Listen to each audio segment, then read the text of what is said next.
যারা মাজার ভাঙতে গেছে এদের গুরু ঠাকুররা ইবনে তাইমিয়ারে দেখছি কবর পাক্কা কইরা কি সুন্দর কইরা এ আবার মার্বেল পাথর দিয়ে সাজায় রাখছে।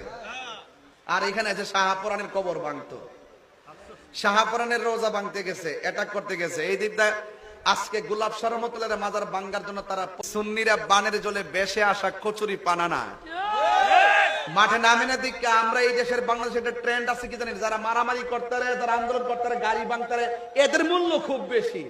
কিন্তু যারা যারা সরল, যারা একটু উদার, যারা একটু ভালো, যারা দাঙ্গা হাঙ্গামা পছন্দ করে না, এদেরকে তারা মূল্যায়ন করে না।